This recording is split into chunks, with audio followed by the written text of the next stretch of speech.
¿Estamos? Bueno, bienvenidos a un nuevo programa de Todo un Tema. segundo round. Bueno, recién hablábamos que nos dimos cuenta que nunca nos presentamos. Capaz que yo sí igual en el primer programa sí. Vos no, caíste ahí de repente. Claro, pero cuando me preguntaste hace 5 segundos y después se cortó la conexión, me di cuenta de no sé qué voy a decir. Mi presentación es que soy Titi, estoy trabajando como productora del programa. Antes de este proyecto trabajé muchos años en una iniciativa que se llamaba Sentido Circular, que vendíamos todo tipo de productos para reducir el plástico descartable y hacíamos diferentes actividades de educación ambiental, popular, y ahora estamos tratando de aprender más las complejidades ambientales que se dan. Exacto. Que a veces generan muchos puntos de vista, dividen, lo que vos siempre decís, esa palabra que a mí me gusta, que dividen. Sí, es difícil ser expertos que es confuso, en todo. Hay como, sobre todo en lo ambiental, que a veces hay hasta cosas muy técnicas, ¿no? Muy de, no sé, científicas, biológicas, que capaz no son términos que conocemos o que sabemos cómo funciona un humedal, qué sé yo. Y hay muchos temas y todo eso trae mucha confusión, desinformación y entonces mucho debate y la idea de todo un tema es poder traer personas que piensan distinto o que vienen de mundos distintos para que nos cuenten su punto de vista y su forma de ver cada tema en particular.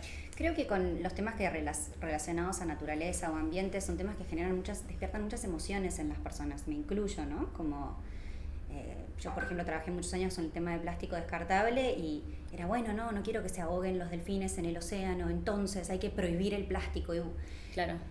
Hay muchas situaciones en las que el plástico conviene usarlo por encima del vidrio, por un tema de dónde el uso de cierto producto, la distancia que tiene que viajar, ¿no? Como que una vez que uno empieza a mirar en detalle una problemática que le parece importante transformar, empiezan a aparecer todas estas complejidades que a veces se pierden, como vos decís, en nuestro entendimiento. Y en todo un tema la idea es, desde un desconocimiento, tratar con expertos temas que nos afectan a todos. Y hoy, por ejemplo, vamos a hablar del tema de los humedales. Arrancó el año parlamentario ayer, es decir que ya diputados y senadores están volviendo a las sesiones en el Congreso y por ende a lo que a nosotros nos compete es la ley de humedales, ley de envases, por ejemplo, bueno, todas las leyes que tienen que ver con lo ambiental. La que más estuvo en boga el año pasado, a fines del año pasado, fue la ley de humedales y es una ley que se viene discutiendo hace 10 años por lo menos y que necesitamos tener definiciones sobre esa ley, así que la traemos a la mesa para entender bien de qué se trata, cuáles son las líneas de debate, de qué tenemos que hablar y qué es lo que tenemos que entender y aprender para poder ser parte también del debate, ¿no? Esa palabra que dijiste, definiciones, es justamente donde gran parte de la discusión y el debate se centran, ¿no? ¿Cómo definimos a un humedal? Entonces hoy vamos a estar hablando con dos personas. Vamos a estar hablando con Jorge. Acá lo tengo. Postman. Jorge Posma, que es ingeniero agrónomo y asesor técnico en producción de ganadería en islas. A mí el contacto de Jorge me lo pasó la presidenta de la Sociedad Rural de Rosario, que agrupa muchos productores que tienen problemas con los proyectos de ley de humedales que están en este momento en el Congreso, Soledad Aramendi, y hablé con diferentes productores, pero todos más o menos comparten muchas de las cosas que va a hablar Jorge hoy, ¿no? Bien. Y después también vamos a estar hablando con un biólogo que estamos muy contentas de que va a venir a hablarnos, que se hizo el tiempo. Él trabaja en los esteros de Iberá y se llama Alejandro Giraudo, es experto en biodiversidad y conservación y él es también investigador del CONICET. Entonces él nos va a estar hablando de cómo él define un humedal y cómo lo define hace tantos años de trabajo. Buenísimo. Algo importante es comenten, díganos qué piensan, hagan preguntas. Yo estoy acá mirando el chat, así que voy a estar mirando sus preguntas y sus comentarios. En este momento hay 12 personas mirándonos. Bueno, bienvenidas a las 12 personas y ayúdennos en el programa. Si ustedes tienen conocimiento de que sienten que nosotras no estamos viendo, incluyendo en nuestras preguntas, en nuestra perspectiva, traigan ese conocimiento en la forma de preguntas, en la forma de aclaraciones. Somos personas, somos humanas, queremos entender estos temas. Así que, ¿por qué no vamos con la primer llamada del día de hoy? Mientras tanto, creo que algo que está bueno charlar es en este último tiempo, con el calor, hay incendios todo el tiempo, muchas veces está la mitad del país incendiándose, empieza el debate de esto, de si necesitamos proteger más el ambiente, si es que hay gente si es que los incendios son causados intencionalmente, si no, si es la crisis climática, si es el calor. Hay como muchas cosas, en eso obviamente de alguna manera entran los humedales. El humedal en teoría tiene una de sus capacidades es mitigar los incendios. El humedal son zonas inundadas, por ende son zonas que con el agua deberían poder frenar el incendio o reducir la cantidad de incendios, y hoy no pasa, entonces quiere decir que están secos, que hay menos agua. De vuelta, es un problema que es porque no está cuidado, porque no hay una ley que lo protege, o es porque es la crisis climática. Entonces empiezan a haber como muchas discusiones, y hay unos que dicen que la ley de humedales no tiene nada que ver con los incendios, que para los incendios, por ejemplo, lo que hay que hacer es respetar la ley de manejo de fuego, que es una ley que ya existe, que está hace un montón de tiempo, y que tiene una de las intenciones es sobre todo prevenir el incendio, no trabajar sobre el incendio una vez que ya se causó, sino prevenir el incendio a través de presupuesto y de estar con un seguimiento todo el tiempo para la productora llamando.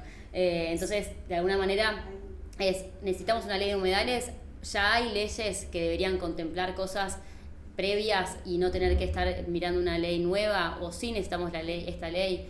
Hay un montón de preguntas y de cosas que se hace la gente, y que de vuelta hay muchas líneas de pensamiento. Digo, que el productor piensa una cosa, un productor agropecuario piensa una cosa, un biólogo piensa otra cosa, un activista ambiental, como decías, más desde la capaz de la emoción, piensa otra cosa. Con muchas personas del sector productivo, o sea, con personas que están trabajando la tierra, dijeron que no tiene nada que ver el tema de los incendios con los humedales, y que crear más humedales no necesariamente va a significar menos incendios. Y además lo que dicen es que ya hay un inventario que hizo el INTA respecto de qué es y qué no es un humedal, y que eso debería respetarse, y después usar otros caminos para mitigar los fuegos. Bueno, vamos a arrancar entonces hablando con Jorge, que es una de las personas que, a ver si lo escuchamos. Hola Jorge, ¿nos escuchás? Sí, te escucho. ¿Y se escucha bien? ¿Ahí se escucha? ¿Sí? ¿Lo escuchan bien? A ver. Ahí, a ver. ¿Se escucha bien? Bueno, hola Jorge, gracias por tu tiempo. Hola. Sí, buenos días. Saludo a ustedes y a la audiencia. Esto es aviso a la audiencia, estamos por teléfono porque no se podía conectar online por Meet, así que lo estamos haciendo por teléfono. Cualquier cosa nos avisan si no se escucha el audio. Contanos un poco, Jorge, ¿dónde estás? ¿A qué te dedicas? Y desde dónde traes una perspectiva sobre un posible proyecto de ley de humedales. Bueno, yo soy de la zona de Rosario y estoy vinculado a la provincia de Entre Ríos. De hecho, estoy trabajando en ambas provincias y soy colegiado en ambas. Mi actividad es ingeniería, soy ingeniero agrónomo y me dedico a la actividad productiva ganadera, o sea, no solo la ganadera, sino obviamente a la ambiental ganadera. Te comento que acá en nuestra región el delta se subdivide en tres, desde Diamante hasta la vinculación con el Río de la Plata. El delta se divide en tres regiones, de las cuales la más desarrollada, más evolucionada, más productiva, etcétera, etcétera, es la del delta inferior, el cual está antropizada profundamente. La del delta medio y superior, es donde la estoy yo trabajando, está sujeto más bien a la vinculación climática que a obras, excepto la conexión vial entre Rosario y Victoria, que realmente es una obra excelente para comunicación y nos ayudó mucho a vincularnos con Entre Ríos. Aquí hacemos ganadería de engorde fundamentalmente, pero sujetos a los contextos ambientales o los contextos climáticos de inundación y en estos últimos 3 años de sequía. Bueno, estamos adaptándonos porque no tenemos agua. Sí. ¿Cómo les afecta de manera el tema del agua? O sea, ¿en qué cosas? En este momento, la cuenca del Paraná se nutre por la condición climática del océano Atlántico. Está lloviendo muchísimo en el noreste de Brasil. Por lo tanto, Yacyretá está aportando agua. Pero el río Paraná se nutre también de la cuenca del Pacífico, donde tenemos ahora la preeminencia de la Niña como condición climática. Por lo tanto, ahí tenemos sequía. O sea, en este momento el río Paraná tiene agua. Claro. Por lo tanto, algunos arroyos y algunas lagunas, mediante vasos comunicantes, o sea que el agua va de abajo hacia arriba, tenemos agua y pastizales verdes, digamos. Claro.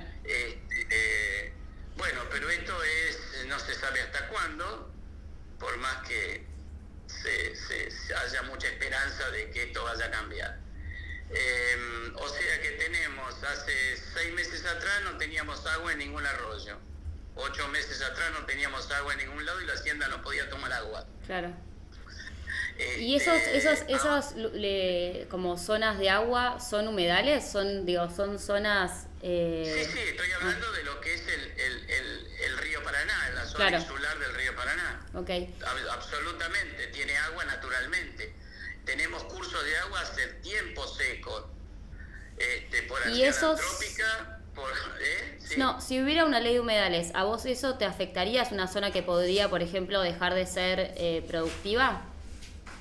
Yo lo que te quiero comentar que la ley de humedales tiene algunas falencias a nivel macro. Ya sé que no tenemos mucho tiempo, sí, pero a nivel macro, cuando surgen los proyectos de ley de humedales, no se fueron consultados los habitantes. Esto no es que sea más importante uno que otro, sino te lo estoy dando todos juntos. No los productores ni los habitantes, digamos, no fueron consultados. Segundo, no todos los humedales son iguales. Por ejemplo, los bajos submeridionales no tienen nada que ver con el río Paraná, con las islas del río Paraná, ni con otros de la Puna, por decir. Sí. Sí, por eso habría un inventario, ¿no? Que te dice que... Claro, justamente, entonces no debe haber una ley de humedales, debe haber una ley de humedales acorde a cada una de las situaciones propias de cada región. Claro. Y la subsistencia, te digo, del punto de vista productivo, absolutamente productivo, tomamos la subsistencia de una producción, en este caso ganadera, no puede desconocer en absoluto la situación original climática o ambiental, para hacerlo general, de la zona. Entonces, nunca en nuestra... Perdón, sí, ¿y cuál sería esa condición climática de la zona que no se está contemplando? No. La condición climática de la zona, excepto ahora, estos 3 años de sequía, que se registra la última en 1884 como importante, todas las demás fueron de inundación. Por ejemplo, esos registros son del Puerto Rosario desde que se construyó hasta ahora. Por ejemplo, esa condición climática, la de sequía, no se tenía en cuenta. En la ley de humedales no lo menciona nunca las sequías. Menciona simplemente las inundaciones. De hecho, te puedo comentar, porque formé parte de lo que fue la construcción del Piecas, nunca hablamos de sequías de esta magnitud en el río Paraná. Todo se habló de inundaciones. Por lo tanto, todo productor o todo habitante estaba más familiarizado con inundaciones que con sequía, por ejemplo. Claro. ¿Me comprendés? Sí. La ley de humedales tendría que contemplar estas cosas y prever. La ley debe ser preventiva. una de las cosas que también encontramos la gran contradicción, que en esta zona delta superior y delta medio no se puede hacer un montón de obras que están históricas y actualmente ellas en el delta inferior. Hay una gran contradicción. O sea, ¿vos crees que el delta inferior no sea un humedal? Claro. ¿Vos crees que tiene que haber una ley, pero que debería ser distinta a cómo está planteada hoy? Absolutamente, consensuada entre la gente, los habitantes, reitero, los habitantes, consensuada entre los habitantes, los que viven y producen en la zona, y tomar las características propias de cada uno. El inventario de humedales es perfecto, pero cuenta, claro. No tiene historia. ¿Y por qué crees que tiene que haber una ley de humedales? No, si quieren hacer la ley de humedales, digo yo. Pero para vos es importante que se haga una ley de humedales, pero que se escriba de otra manera. Absolutamente. Y vos como persona que es experta y que es de la zona, es de la región... No, trato de estudiar, trato de estudiar y estoy aprendiendo cada vez más cosas. Pero una de las cosas que decís es que es importante que cualquier proyecto de ley consulte con los habitantes de la región, las personas que están produciendo en la región. Entonces, los productores profesionales de la región y los productores. Y entonces ahí... Obviamente. Consultándote a vos, ¿qué es lo que te parece que es importante incluir en un proyecto de ley de humedales? O sea, más allá de incluir las voces, ¿qué concretamente? ¿Cómo sería diferente, por ejemplo, un proyecto de ley que contempla los cambios de clima de la región? Bueno, en principio, permitir obras, no digo cuál obra, que quede claro, permitir obras o permitir para, por ejemplo, mitigar el tema de las inundaciones. O sea, acá se lleva hacienda a la isla con determinado número de embarcaciones y después cuando viene la inundación esas embarcaciones no alcanzan para desalojar la isla. O sea, obras de infraestructura para retener la hacienda, por ejemplo, una de ellas, retener hacienda en la misma a los efectos de que no se genere un desastre desde el punto de vista productivo, económico, social, etcétera, etcétera. Por supuesto, respetando absolutamente las condiciones del ambiente. Claro. Te comento una cosa muy simple. Reitero, la traza del río de Victoria a Rosario es una obra extraordinaria, pero es una presa retardadora en su parte insular, no en el río Paraná, o de hecho pasan los barcos, pero de 60 kilómetros o 50 kilómetros que pasaba el agua, ahora pasa por 25. Porque son los cauces que permitió hacer la obra. Reitero, no estoy en contra de la obra, pero la traza se hizo generando una presa retardadora. La inundación, aguas arriba de la traza, demora determinado tiempo, y la de zona sur de la traza es mucho más rápida para desalojarse en el caso de inundación. Claro. ¿Comprendés?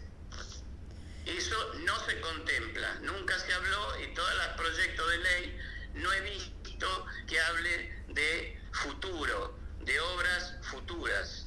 Claro. Para vos lo más importante es entonces que cualquier proyecto de ley de humedales contemple las actividades productivas y las acompañe también, ¿no? Para que no haya pérdidas económicas en el proceso de proteger los recursos naturales. Exactamente. Por ejemplo, no sé si conoces el delta inferior o esta zona, pero las inundaciones que llegan en la zona de Rosario a 5,50 metros de altura, el río normal está en 3 metros y medio, en el delta inferior no hay ningún problema, porque está indicado, porque hay toda una obra de infraestructura que los productores trabajan. Por supuesto, hay ataja repunte, depende del Río de la Plata, depende del Océano Atlántico, etcétera, etcétera. Es más, hay barrios metidos dentro de la zona insular, que se le metieron los carpinchos oportunamente. Entonces, cuando existe esa diferenciación, desconocer históricamente cómo está un sitio comparado con otro que no tiene absolutamente nada de lo que tiene el otro, me parece que influye en una ley. Y no es por ser localista, sino la ley debe contemplar absolutamente todo, y sobre todo la ley debe ser preventiva. Sí. Sí, entiendo que la ley que entró a la Cámara de Diputados, por ejemplo, corregime ahí, pero entiendo que la que entró, porque una de las discusiones era en el inventario quién estaba a cargo de decidir como los tipos de humedales y qué se puede hacer en cada humedal, y el proyecto que entró le da ese como poder, entre comillas, a las provincias, es decir, que cada provincia va a poder decidir, en el caso de que se apruebe, cada provincia podría decidir por ella misma la definición del humedal, no la definición, sino el inventario. Eso... Totalmente de acuerdo, pero esta ley, este humedal nuestro es interprovincial. Ah, claro. Y entonces, respetuosamente, es más, esta ley si queremos hablar del humedal frente a Rosario, no estamos diciendo la verdad completa. El humedal forma parte desde que entra en la República Argentina el río Paraná. Claro. Entonces, cada provincia haría lo que se le canta la gana. ¿Me comprendés? Como desgraciadamente está la ley de pesca. La ley de pesca en Corrientes tiene una malla determinada para atrapar peces. En Santa Fe tiene otra, en Entre Ríos tiene otra, en Formosa tiene otra y en Chaco. Para poner un ejemplo tonto. Claro. ¿Entendés? Sí. Esta ley debe ser federal, totalmente de acuerdo, pero sale unitaria, desgraciadamente. Está bien. Bueno, Jorge, muchísimas gracias por tu aporte. Y la otra cosa que quería comentarte, sí, es que, por favor, no se politice, que desgraciadamente ya se lo ha hecho, este problema de los humedales. Desgraciadamente está más politizado que tecnificado. Tenemos que trabajar con tecnología, con conocimiento, que no tiene ideología. Ese es el otro problema grave que tiene esta ley de humedales. Estoy totalmente de acuerdo. Así debe ser, todos los temas ambientales. Todos están tan ideologizados. Sí. Perdón, ¿puedo hacer una pregunta así como bien básica? Sí, perdón. No hay problema. Si Jorge, te respondo, si no, estudiamos juntos. Jorge, cuando vos hablás de que sobre todo la ley de humedales tiene que ser preventiva, ¿no? Y te estás refiriendo a temas productivos.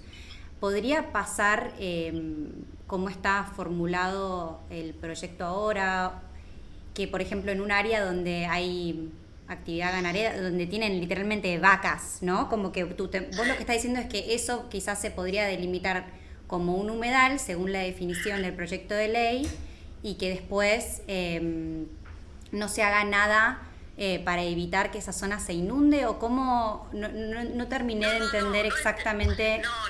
El tema es el siguiente: no podemos evitar las inundaciones. Claro. A ver, vamos a poner un ejemplo muy tonto. Por eso está el semáforo en las esquinas. No vamos a parar la eliminación vamos a destruir las empresas que fabrican autos, por decir. Lo que podemos hacer es poner semáforos en la esquina para un ordenamiento territorial. ¿Me entendés?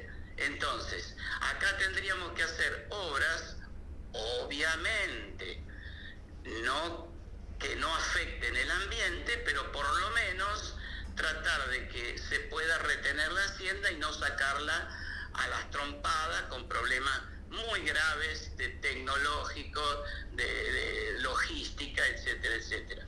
No vamos a parar la inundación de ninguna manera. Lo que sí podemos tomar las cosas desde el punto de vista preventivo. El ejemplo del semáforo, ¿está? Sí. Bien. Sí, no, se entiende.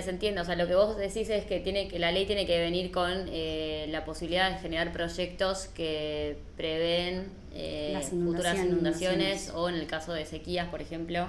O en caso de sequía, permitir que una máquina, por ejemplo, pueda ingresar en un establecimiento y hacer un pozo más profundo, porque si no, no hay agua en superficie. Claro. Para vos, Jorge, ¿no hay relación entre la sequía, la falta de agua y justamente la falta de una ley de humedales? No, ¿qué tiene que ver? Una es clima y otra es antrópico. La ley es absolutamente humana, pero mamá natura trabaja por sobre los humanos, por eso hay inundaciones. Con la ley de humedales no se va a eliminar la sequía. No se va a eliminar un terremoto, por decir un extremo. No, pero obviamente hay una relación entre. No te preocupes, igual esto lo vamos. Si mirás el programa. Hay una falacia. Ah, bueno. Hay una falacia que se cree que con una ley antrópica humana yo puedo resolver problemas que son interdisciplinarios y que están todos basados en la condición climática. De hecho, te pongo un ejemplo para terminar. Si hubiera una ley antisequía, hace 3 años que no estaríamos acá con la producción agrícola tan desastrosa. ¿Me comprendés? Claro, sí, se entiende perfecto. ¿Entendés? Sí. Bueno, entonces una ley es antropizar un ambiente, pero si no se respeta el ambiente, no hay ley que sirva. Exacto. No, lo que necesitas es respetar el ambiente y respetar las leyes que ya existen, y la ley lo que hace es ordenar, básicamente. Es como que podamos usar los recursos de manera ordenada y organizada sin... Claro, pero ya hay leyes que no se cumplen. Claro, eso sí pasa. Y bueno, entonces... Sí. Yo ahí estoy de acuerdo. Entonces, si hay leyes que no se cumplen, hay algún motivo para no cumplirlas. Siempre antrópico, obviamente. Pero entonces, vamos a pensar, vamos a hablar, vamos a discutir. El PIECAS es muy interesante porque engloba toda la problemática. Por supuesto, no es una ley, pero por lo menos contempla cosas muy interesantes. Nunca se lo tomó en cuenta. Pero bueno. Bueno, Jorge, muchísimas gracias por todo tu tiempo. Y gracias cualquier cosa estoy a tu disposición. por sumarte último momento, y vamos a ahora estar en conversación con Jorge. Con un biólogo. Si querés seguir mirando el programa, y te van a pasar el link los chicos del equipo. Muy bien, muchas gracias. Hasta luego. Gracias. Ahí estamos. Bueno, entonces no hay una relación, según Jorge, si entendí bien, entre ahora vamos a hablar la sequía y la falta de una ley de humedales. Ahora podemos profundizar eso un poco con Alejandro. Con Alejandro, dale. Alejandro Giraudo es biólogo, experto en diversidad y conservación, y es investigador del CONICET. Así que nada, vamos a charlar un poco con él sobre también más desde cómo funciona un humedal, ¿no? Y qué define un humedal. ¿Qué roles ecosistémicos cumple? Yo creo que, nada, para mí lo bueno, lo rico de todo esto es traer perspectivas. Digo, no es obviamente que alguien que produce y trabaja ahí va a tener una mirada distinta a un biólogo o a otra persona, o a alguien que vive ahí, ni siquiera es productor, pero capaz que vive ahí, va a tener una mirada distinta, y me parece como rico traerlo, ¿no? 100%. Mientras esperamos que se conecte Alejandro, voy a pasar los avisos parroquiales del momento. A ver qué dice acá. ¿Hay alguien? Sí, avisos parroquiales, corazoncitos. Ahora vamos a hablar de esto. Bueno, porque acá Anaí dice: la industria ganadera genera alrededor del 25% de los gases de efecto invernadero en el país. Dato. Sí, es un dato. No sabía que era el 25%, pero genera efectos de gases de efecto invernadero. Sé que hay proyectos igual que son de ganadería regenerativa, por ejemplo, que están buscando reducir la emisión de gases. No reducir, sino, ¿cómo se dice? Capturar, bien. Bueno, los avisos, el más importante, pero el sábado a las 3 de la tarde en Salta, los embajadores de Salta van a subir un cerro, el Cerro San Bernardo, y van a poner carteles para concientizar, para decir no tires basura, llévate la basura con vos. Ay, qué lindo. Sí, y a la Crear vuelta conciencia física. van a juntar basura y va a haber una charla también, me parece, al final. Es una actividad de mediodía más o menos, así que si estás en Salta y estás cerquita del Cerro San Bernardo, andá, porque va a estar buenísima. Y después arrancan los ciclos de formación, así que tenemos ciclo de formación en ambiente y sustentabilidad, que es los jueves, el jueves 9, jueves 16 y jueves 23 de marzo a las 6 de la tarde, y ciclo de formación en liderazgo. Si tenés ganas de liderar, venite. Vas a tener herramientas para gestionar equipos, para liderar, para resolver conflictos, el miércoles 15 y miércoles 22 de marzo a las 6 de la tarde. Esos son los avisos. A las 9 de la mañana, a las 9 de la mañana es la actividad en Salta, de 9 a 3, ¿no? La actividad de 9 a 3 de la tarde, subís el cerro, pones unos carteles, bajás, juntás basura y sos mejor habitante del planeta. Bueno, retomando. ¿Vamos con Alejandro? ¿Alejandro está? Estamos esperando a Alejandro. ¿Este es tu teléfono, Maggie? Sí. ¿Quieres ir, Margarita? Perfecto. Bien. Bueno, nada, me parece interesante eso. Sé que parte de las discusiones del tipo de ley, que bueno, genera esto, ¿viste? Que es como, sí ley, pero si ves esto, si ves lo otro. Sé que una de las tres grandes diferencias que había entre los proyectos de ley estaba en el presupuesto, si salía del presupuesto, presupuestos mínimos del Estado Nacional, o si es provincial. Mismo esto de la definición, ¿qué es un humedal? O sea, si tomamos la definición Ramsar, o es la definición del... ¿cómo sale el nombre? ¿Qué es la que hizo el INTA? Del INTA. Terminar de definir qué es un humedal y el inventario. ¿Quién hace el inventario? ¿Cuándo? O sea, en el momento en el que se aprueba la ley, hay que ir y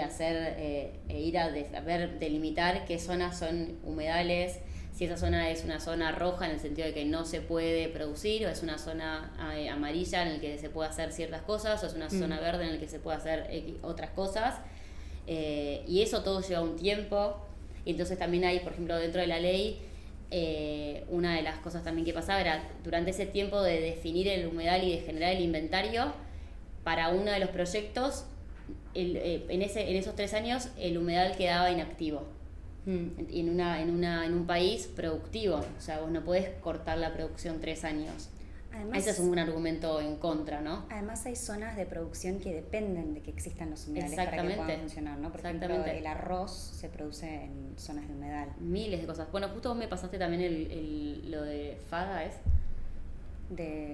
Que ahí decía un montón de cosas. De las diferentes actividades productivas. Sí, creo que esta es la conversación que está sobre la mesa. Si se puede equilibrar un desarrollo y productividad en Argentina que no genere consecuencias climáticas, sociales, económicas. Sí, o que no aumente o acentúe el cambio climático también. Y bueno, también algo que nos va a contar Alejandro son diferentes actividades que se están desarrollando en conjunto con los humedales, pero son actividades, por ejemplo, de turismo, claro, que tienen que ver con la conservación, ¿no? Él sé que ¿qué está pasando ahora el equipito? Podemos hablar, no lo vemos. Perfecto, sí, no, él creo que va a ser por llamado igualmente, dijo desde el principio. Pero no lo puedo levantar yo ahora. Pero está, cuando quieran puedo. ¿Sí? Alejandro, ¿estás ahí? ¿Alejandro? Sí, estoy aquí. Ay, Alejandro, muy buenos días y muchísimas gracias por hacerte un ratito para conversar con nosotras.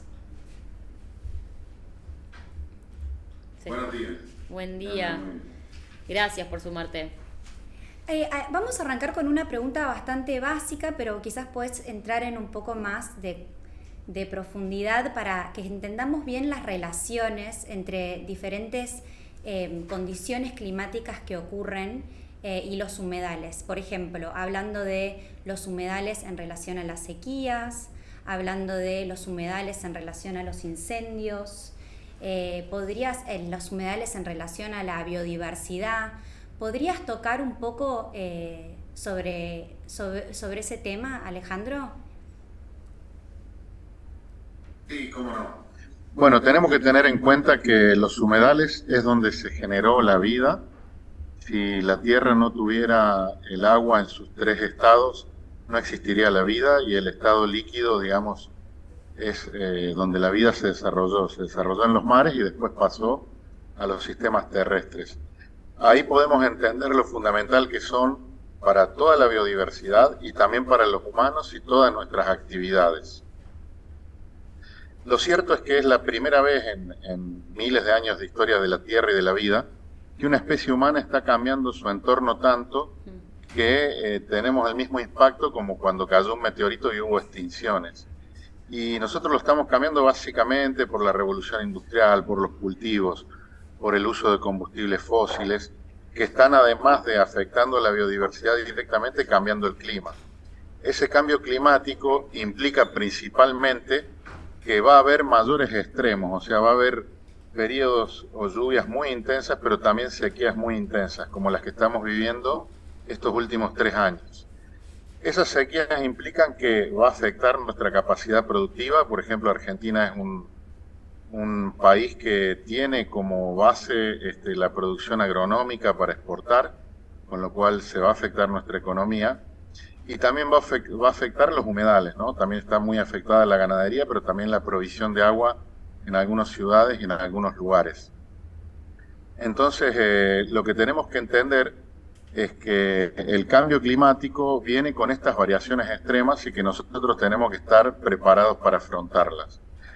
¿Cuál es nuestra historia humana respecto a los humedales? Los hemos drenado. Los humedales son los lugares donde el hombre obtiene todo el agua dulce que utiliza para sus actividades productivas, pero también para la hidratación y las actividades esenciales.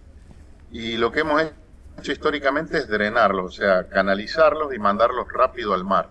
En el mar tenemos agua, pero esa agua no es apta para el consumo humano ni para las actividades de riego y otras actividades necesarias. Entonces, lamentablemente para 1970 se habían perdido el 50% de los humedales del planeta. Y ahora ya vamos por el 75-85%, más del 80% se han perdido.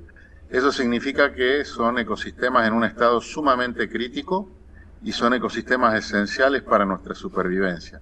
Es por eso que necesitamos no solo legislar, sino actuar en todos los sentidos urgentemente para cuidar estos ecosistemas que son claves para la vida, el desarrollo humano, pero también para la biodiversidad y los ecosistemas.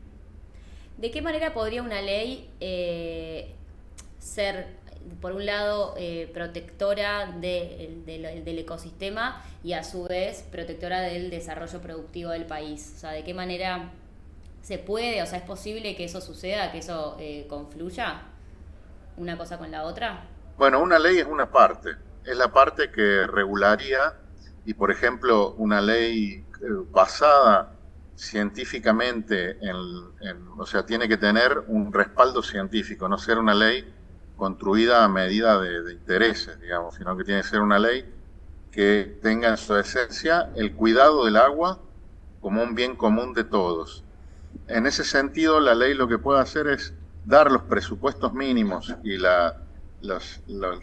digamos, las instancias legales mínimos que se deben seguir para cuidar estos humedales y evitar sobre todo el drenaje y la destrucción de los humedales, que es algo que verdaderamente se puede hacer en la Argentina. Si bien hay regulaciones, eso se hace permanentemente. Entonces daría el marco legal, pero también necesitamos que la ley esté reglamentada y también toda ley se cumple si los ciudadanos entendemos que tenemos que cuidar este recurso. O sea que quienes vamos a aplicar en definitiva la ley vamos a ser los ciudadanos y también los organismos de control, pero también daría un poco de fuerza presupuestaria a los organismos de control y fuerza legislativa y judicial como para que los humedales no sean destruidos muchas veces sin sentido, ¿no? Claro.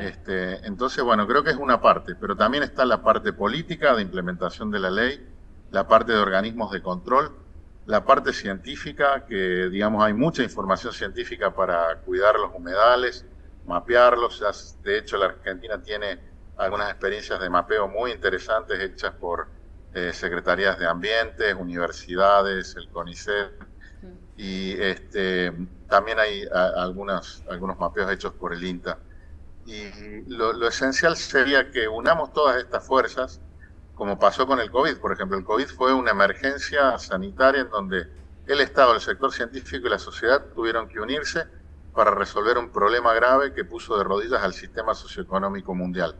El problema de los humedales es parecido al COVID, aunque se va manifestando lentamente. Como se manifiesta lentamente, muchas veces los problemas no son admitidos por la sociedad.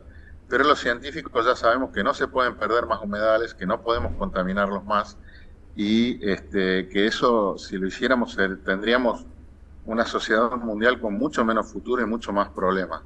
Alejandro, uno de los grandes debates tiene que ver con cómo se define un humedal. Vos trabajás en humedales hace, no sé, más de 30 años, vos me dirás. ¿Cómo definís vos un humedal y de dónde parte tu definición? Cuando decís las definiciones científicas, por ejemplo.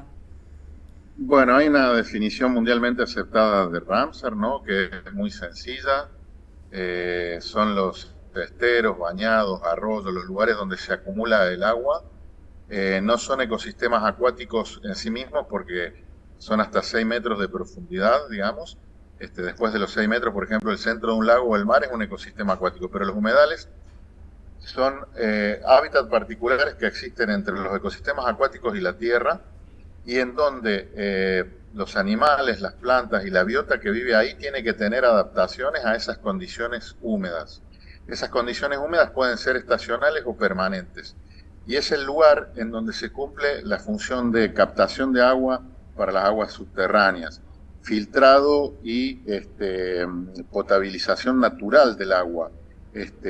También se captura carbono en esos lugares, y son lugares muy importantes para los peces, para su reproducción, para todos los organismos acuáticos, y es de donde los organismos terrestres, como somos los humanos, nos proveemos del agua para tomar. Entonces serían aquellas zonas de aguas generalmente bajas y someras, que incluyen ríos, arroyos, esteros, bañados, lagunas, lagos, en donde la biota tiene cierta adaptación para convivir con ese exceso hídrico que ocurre temporal o permanentemente.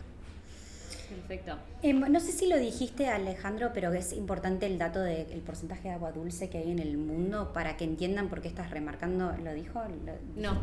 ¿Cuál es el porcentaje de agua dulce que hay en el mundo? Por eso es tan importante proteger el agua. Como vos decís, los humedales son un recurso, si están incluso en Argentina, son reconocidos a nivel internacional, ¿no? Porque la cantidad de agua dulce del mundo es limitada. Sí. ¿Cuál es el porcentaje? Que no me acuerdo, es menos del 1%. Sí, es muy limitada y anda cerca del 1,5% del agua total. La mayor parte, el 90 y pico de los 97% del agua es agua marina. Es agua con una gran cantidad de sal. No la podemos utilizar salvo los organismos marinos, los organismos terrestres o de agua dulce, por la cantidad de sal que tiene. Y potabilizarla es muy costoso energéticamente. Claro. Sacarle la sal, ¿no es cierto? No potabilizarla. Entonces esa agua no está disponible. El 3% o un 2% está en glaciares, o sea, está congelada, sí. Y aproximadamente un 1,5% es el agua disponible para los humanos en la Tierra, y es la que estamos usando. O sea, es un elemento muy escaso, muy escaso. Y bueno, llamativamente, como ocurre con los bosques y con otras cosas, estamos matando la gallina de los huevos de oro, porque no hay futuro ni productivo, ni a nivel de salud, ni a nivel de supervivencia para los humanos si no tenemos agua. De hecho, como te decía, es tan importante el agua que si el planeta Tierra no estuviera a la distancia justa del Sol y hubiese perdido el agua, como pasó con los que están más cerca, como Venus y Júpiter, que perdieron el agua por exceso de calor, o como Marte, que la tiene completamente congelada, en la Tierra no habría vida. O sea, esa es la importancia que tiene. De hecho, un organismo viviente es en su composición una gran parte de agua. Somos nosotros, además de moléculas orgánicas e inorgánicas, un 70% de agua. Sí. Y vos, el proyecto de ley que pasó a la Cámara de Diputados, ¿vos crees que el proyecto abarca lo que tiene que abarcar? ¿Crees que es un proyecto que puede cubrir lo que vos crees que necesita el humedal? Digo, proteger lo que necesita el humedal. Hay varios proyectos presentados. No sé a cuál te referís específicamente, si es hay uno que pasó No, hay uno que pasó a la Cámara de Diputados, que el año pasado se... El de Juntos por el Cambio, está diciendo ella. Sí, yo creo que un proyecto de ley, porque hay muchos en puja, tiene que estar basado en una evaluación científica rigurosa cuando se trata de un recurso natural. O sea, nosotros no podemos anteponer intereses políticos particulares del grupo que sea ante la información científica que, digamos, diga la magnitud de ese recurso y cómo debemos cuidarlo. Sí, está bien. No, por eso Es pregunto como si cuando vos vamos a un médico. El médico va a analizar científicamente qué pasa con nuestro organismo. Sí. Nosotros después le podemos decir, no, pero yo quiero comer tal cosa, quiero hacer esto. Y el médico me va a decir, mira, lo que vos querés no tiene que ver o tiene que ver o no con cómo está tu organismo, pero tu organismo está así. Entonces tiene que partir de esa información científica, y esa información científica es la que tiene que validar después las decisiones que se tomen sobre ese recurso. ¿Te puedo No hacer una podemos pregunta, estar... Alejandro? Perdón que te Sí. interrumpa, pero por ejemplo, hablando de esto de cómo la evaluación científica de algo que alguien pide, ¿no? Recién hablamos con un productor o es asesor de productores ganaderos isleños, y él dijo que cualquier proyecto de ley de humedales debería incluir, debería ser adaptado a cada región según las necesidades de esa región, más allá de las ecológicas, las productivas, y diciendo que, por ejemplo, en momentos de sequía se debería permitir hacer pozos, ¿no? Para extraer más agua, y en condiciones de inundaciones se deberían permitir obras, por ejemplo, para no permitir que las inundaciones no afecten la producción. Esto sería realmente como una intervención humana, moviendo el agua, administrando el agua dulce, que vos decís que es este recurso mínimo en el planeta, en función de permitir el fluir de las actividades productivas. ¿Este tipo de manejos es posible o cuando te nombro estas cosas me decís estoy mirando mal las prioridades? Bueno, mira, ahí hay un inconveniente que se vio en Santa Fe. Los bajos submeridionales es un área, una gran depresión que tiene el norte de Santa Fe, sur de Chaco y una parte del este de Santiago del Estero, que ocupa unas 4 millones de hectáreas. En un momento ocurrió lo que un poco dice este productor: se quisieron canalizar esos lugares porque había exceso de agua. El problema fue que esas canalizaciones no detuvieron el exceso de agua, pero sí, cuando había falta de agua, que ahora está muriendo ganado en ese lugar, esas canalizaciones, cuando había falta de agua, sí sacaron la poca agua que había. Y ahí es donde los humanos no podemos creer que nosotros podemos manejar los ecosistemas en base a nuestras necesidades exclusivamente. Los ecosistemas naturales tienen ciclos donde hay mucha agua y ciclos donde hay poca agua. Lo que tenemos que hacer es no construir infraestructura en esos lugares que el humedal va a ocupar cuando hay mucha agua, como hacemos con el río Paraná. Por ejemplo, sabemos cómo se inunda, cualquier isleño nos dice hasta dónde llega el agua, sin embargo avanzamos con barrios, con construcciones, con casas en lugares que sabemos que después van a estar inundados. Y por otro lado, cuando está muy bajo, ahí de nuevo queremos intervenir, ¿sí? Porque nos quejamos porque el humedal está bajo, pero también está bajo porque en parte con esos canales y esas obras que hacemos, sacamos el agua y el agua quedó menos tiempo. Entonces ahí es donde tenemos que dejar de ser dioses en relación a entender que la naturaleza tiene un funcionamiento independiente del hombre, que no vamos a poder manejar todo, que tenemos que respetar esos ciclos naturales que son los que verdaderamente reponen el agua, y que no vamos a poder influir cada vez que querramos sobre estos ecosistemas, porque vamos a tener después fracasos, o sea, vamos a sacar agua que después necesitamos en sequía, ¿sí?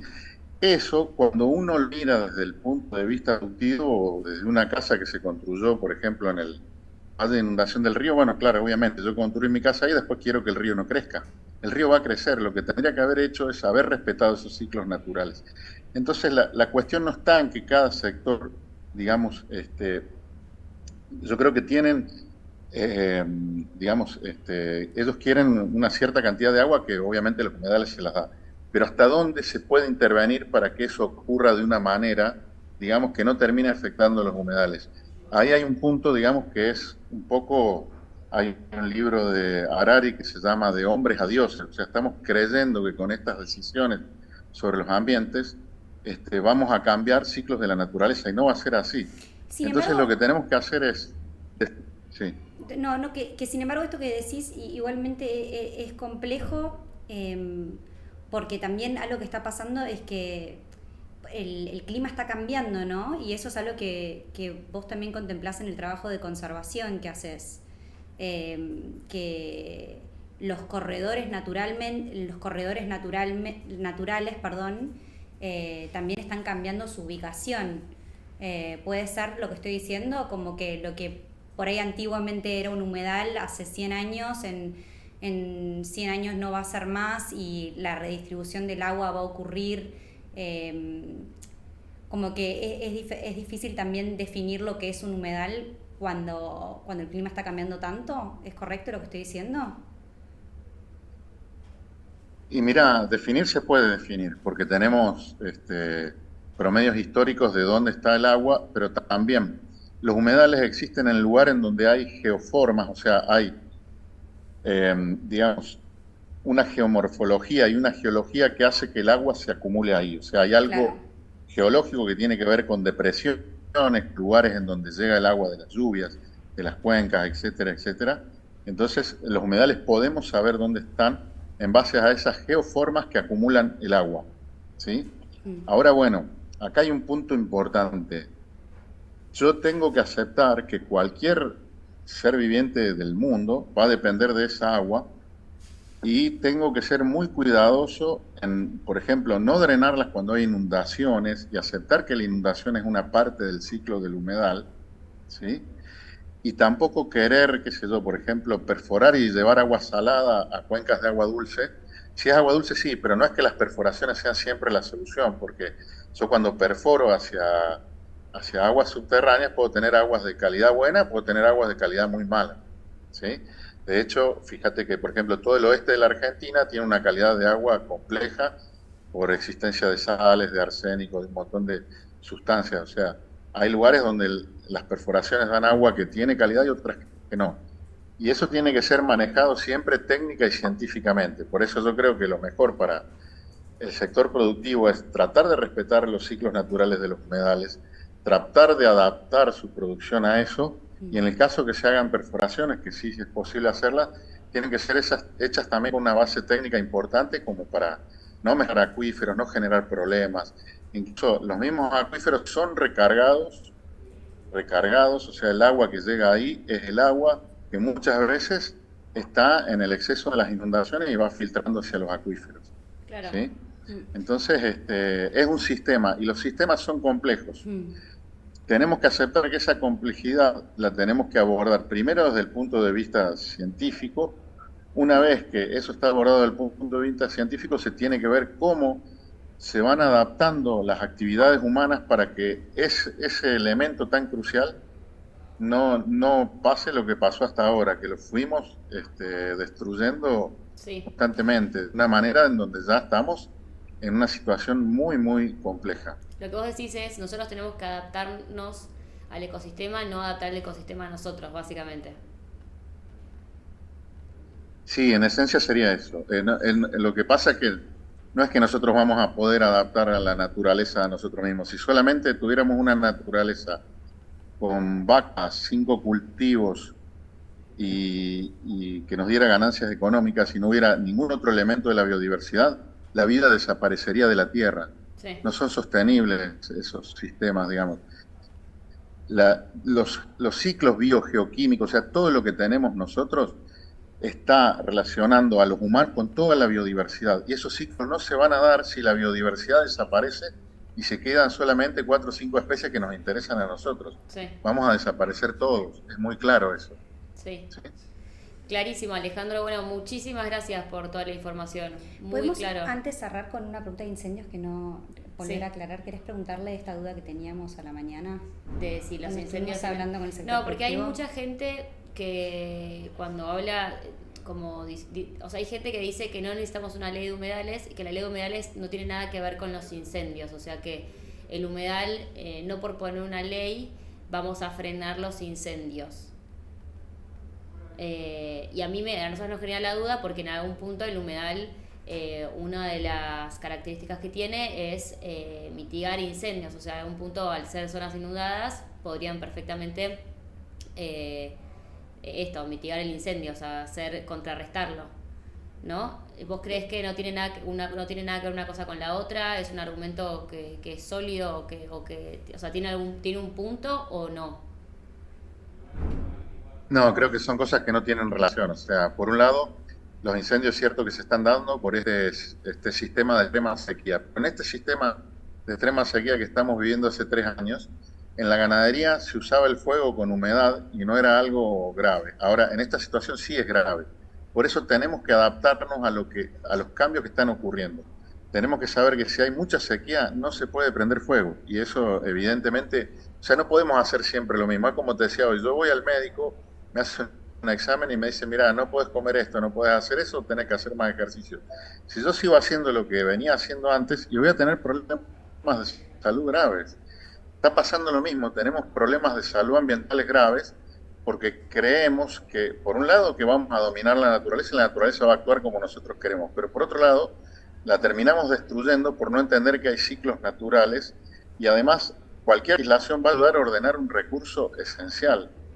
No tiene que ver una cosa con la otra. Sería lo mismo que decir, no, la educación ocurre, entonces no hace falta ley de educación y no hace falta una ley penal porque los homicidios ocurren igual. O sea, la verdad que no le encuentro mucha lógica. Pero tiene que ser una ley basada en el conocimiento científico. Y por supuesto que considere la integración de la sociedad, pero su base tiene que ser el conocimiento científico. Perfecto. Listo. Bueno, muchísimas gracias, Alejandro. Gracias, Alejandro. Seguramente te vamos a estar contactando y molestando por alguna otra pregunta más. No, gracias a ustedes por tratar estos temas que son tan necesarios. Gracias. Adiós. Bueno, muy interesante. Bien. Muy interesante. Igual es como que es como todos estos temas que son muy complejos. Es como que hay demasiada cosa a tener en cuenta y nada, y a su vez yo creo que hay que tener en cuenta, o sea, hay que saber esto, que si no cuidas el ecosistema, si no cuidas la biodiversidad, no hay futuro para absolutamente nada. Pero por otro lado también está toda la parte de productividad y económica, que de algún modo también, si no está, estamos en el horno. Entonces es como... Y muchos de los argumentos que vienen del lado productivo también hablan de que esto es algo que está ocurriendo en Argentina, por ejemplo, ciertas zonas que son productivas hace 50, 100, 150, 100 años y que de repente haya una intervención, federal sobre ese uso, manejo de la tierra, sí. Es algo súper problemático, ¿no? Para un montón de comunidades que dependen de esa producción. Así que, como todos los temas de todo un tema, vamos a seguir desarrollando este tema a lo largo del año. Nos encantaría tener a alguien que nos hable un poco más en detalle sobre los diferentes proyectos de ley, que creo que hay cosas que falta aclarar. Sí, a mí me interesaría mucho hablar sobre los proyectos de ley. Creo que es súper importante detenernos ahí en cada punto y entender qué cosas están buenas y qué cosas habría que reforzar. Sí. Por lo menos entenderlos, estar ahí, estar en tema para poder seguirlo. Así que si están viendo este programa y son parte de algún equipo que esté trabajando estos proyectos de ley o les divertiría venir a hablar, por favor escriban comentarios, dennos su feedback y también cuéntenos temas que les parece interesante que hablemos a lo largo del año, sí. Aunque seguiremos profundizando humedales, energías renovables, todo, minería, no sé, todos los temas que... Sí, todavía no hablamos nada de minería. No, bueno, ahí vamos a tocar de vuelta el tema del agua dulce. Bueno, todos los temas están conectados. Bueno, gracias al equipo también que nos acompaña. Próximo programa, 16 de marzo a las 11 de la mañana, te vemos ahí. Todo un tema.